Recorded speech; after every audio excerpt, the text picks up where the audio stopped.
లో రెచ్చిపోయిన YCP కార్యకర్తలంటూ పెద్దాపురంలో TDP కార్యకర్తపై కత్తులతో దాడి, జార్జి పరిస్థితి విషమం, కాకినాడ జీజీహెచ్కి తరలింపు.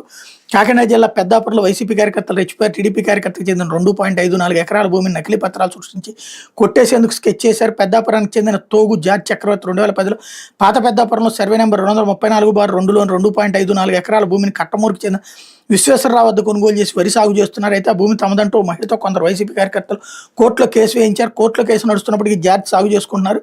శనివారం రాత్రి తన పొలంలో వరి కోత మిషన్తో పనులు చేస్తుండగా పెద్దాపురం వైసీపీ కార్యకర్తలు విన్నా విజయ చక్రవర్తి, ఏ వీర్రాఘవరావు, పెదిరెడ్ల నాని, ఐతి మేరీ, కొత్తపల్లి సాయికుమార్ మరికొందరు ఆయనపై కత్తులతో దాడి చేశారు. తీవ్రంగా గాయపడిన జార్జిని అక్కడ పనిచేస్తున్న వారు హుటాహుటిన పెద్దాపురం ప్రభుత్వ ఆసుపత్రికి తరలించారు. తర్వాత ఆయన మెరుగైన వైద్యం కోసం కాకినాడలోని ఓ ప్రైవేట్ ఆసుపత్రికి తీసుకెళ్లారన్నట్టు అతనే హైలైట్ చేశారు.